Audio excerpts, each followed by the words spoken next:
कराची की वो मशहूर फोर्ट के चौरंगी, जहां आप जब भी आएं सड़कों पे खड्डे आपको जा बजा मिलेंगे और तामीराती काम होता नजर आएगा। मुसलसल साल भर तामीराती काम जारी रहने के बावजूद यहाँ की सड़कें कभी भी मुकम्मल तौर पर बनती नजर नहीं आई। इस चौरंगी और इस रास्ते से हजारों नहीं लाखों कराची वाले रोज गुजरते हैं, मगर कहीं गढ़ों और कहीं बेहंगम पत्थरों की वजह से गाड़ियां ऐसे हिचकोले खाती हैं जैसे किश्तियां भंवर में फंसी हुई हों।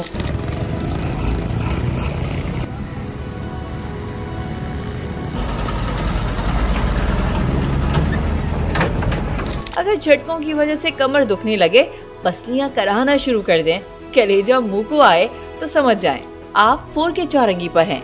रोज हादसात होते हैं और रोज ही गाड़ियों के काम निकलते हैं। यो कराची पूरा ही गर्क हुआ पड़ा है, खड्डे हैं, तबाह हुआ पड़ा है। हुकूमत तो कभी आई नहीं यहाँ पे बनाने। खड्डों में जब गाड़ी जा रही है सीधी, तो पीछे वाले को पता नहीं होता कि भाई गाड़ी सीधी जा रही है, एकदम खड्डे में आती है तो पीछे लग जाती हैं गाड़ियाँ, काफी एक्सीडेंट होते हैं। यहाँ से रोड देखें, गाड़ी चलाने लायक नहीं है, गाड़ियाँ तबाह हो जाती है, गाड़ी हम लोग चला नहीं सकते। एक ये रोड हो गया, 2 मिनट का हो गया, ये तो इतना खराब है।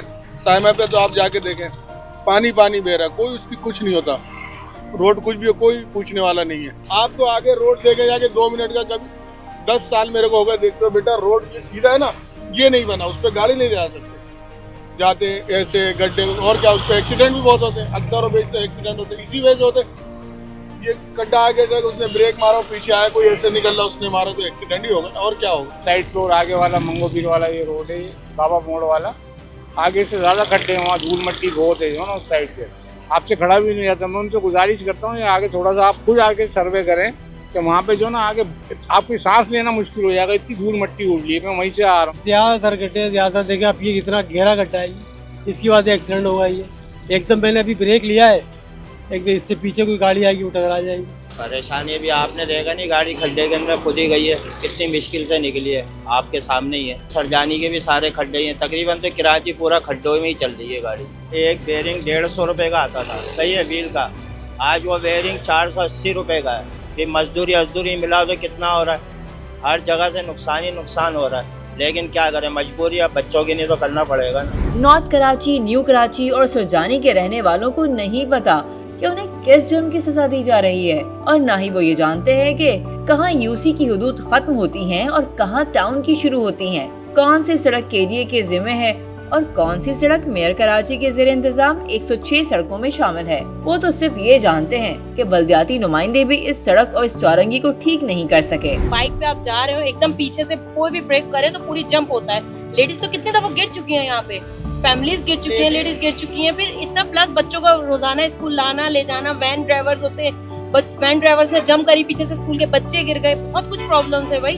फोर के चौरंगी सबसे मेन है, सरजानी है, सरजानी से इधर ये बहुत ज्यादा, यानी कि यहाँ के सारे रोड्स इतने ब्रेक हुए हैं ना, बहुत ज्यादा परेशानी होती है। बाजी टाइम तो ठेला निकाल नहीं पाते हम लोग, बहुत ज्यादा परेशानी होती है। बहुत एक्सीडेंट होते हैं। सुबह हुआ एक बाइक का और कार का, बोल के थक गए, नहीं यूसी वाले सुनते नहीं है, बोलते हैं गवर्नमेंट को बोलो जाके। वो खुद एज ए नाजिम यहाँ रहते हैं, जोक वाली बात है ना, हम उनको बताएंगे, उनको खुद पता है ये चीज, तो वो खुद करे ना, इसको कंसिडर करेंगे यार मेरी यहाँ की आवाम जा रही है यार, ये वही मुझे वोटिंग करके यहाँ पे नाजिम बनाया है, तो उनको चाहिए यार ये चीज देखें ना, खुद देखें ना, हम क्या उनको हाईलाइट करें, वो खुद इवन यहाँ से रोज जाने आने वाले बंदे हम हाईलाइट्स करेंगे।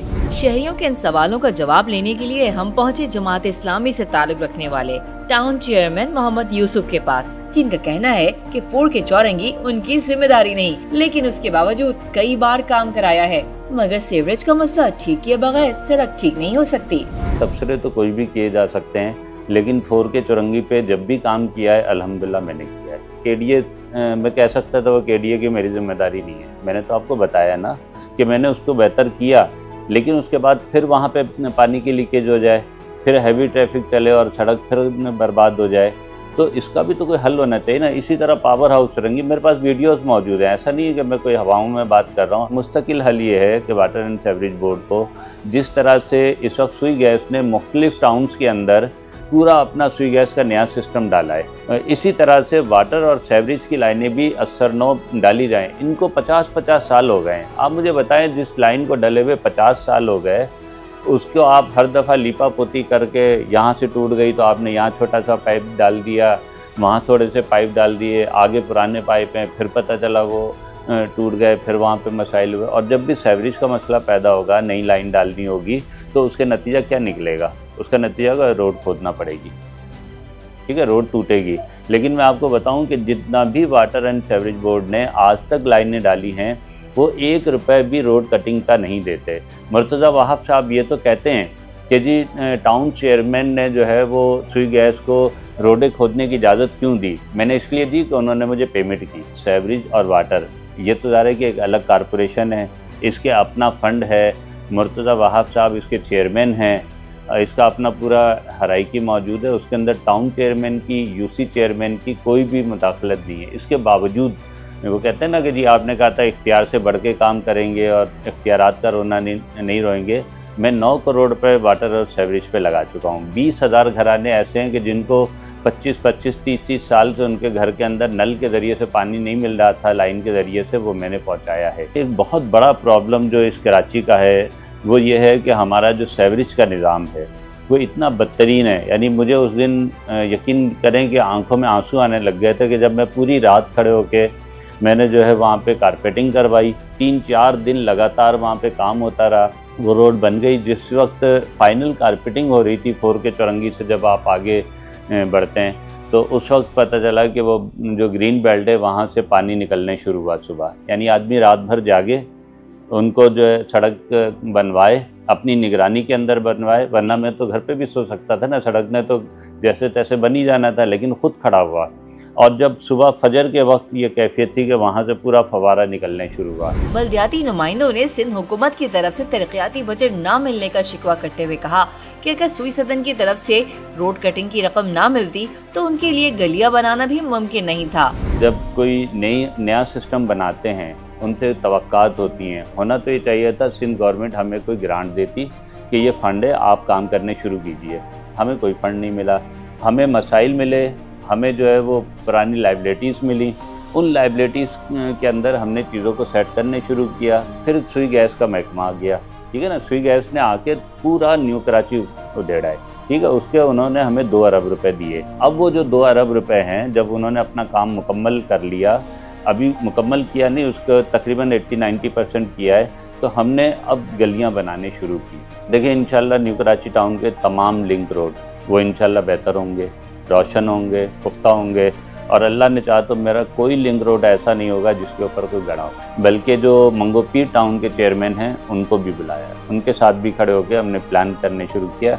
उसके बाद मुर्तज़ा वहाब साहब यहाँ तशरीफ़ लाए हमारे टाउन के अंदर अपनी एक पीपल्स पार्टी की, उसी में उन्होंने कहा कि वो 4 के चौरंगी से मंगोपीर तक का रोड बनाने जा रहे हैं। तो हमने कहा वेलकम, बनाइए। सड़क कब बनेगी मालूम नहीं, फिलहाल 4 के चौरंगी की ये सड़क आवाम के सब्र और गाड़ियों के शौक दोनों का इम्तिहान ले रही है। इन्हीं पत्थरों पर चलकर अगर आ सको तो आओ, मेरे घर के रास्ते में कोई कहकशा नहीं है।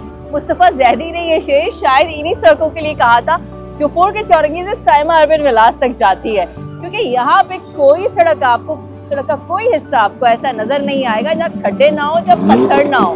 तो यहाँ से गुजरने वाले ये सोच रखें कि अगर आपको मंजिल तक पहुँचना है तो इन खड्डों से होकर ही गुजरना पड़ेगा, वरना तो फिर अल्लाह हाफिज है। और अगर आप बच गए तो हड्डियाँ आपके अंचर पंचर इतने ढीले हो जाएंगे कि फिर आपको बैठना पड़ जाएगा कुछ देर सड़कों पर।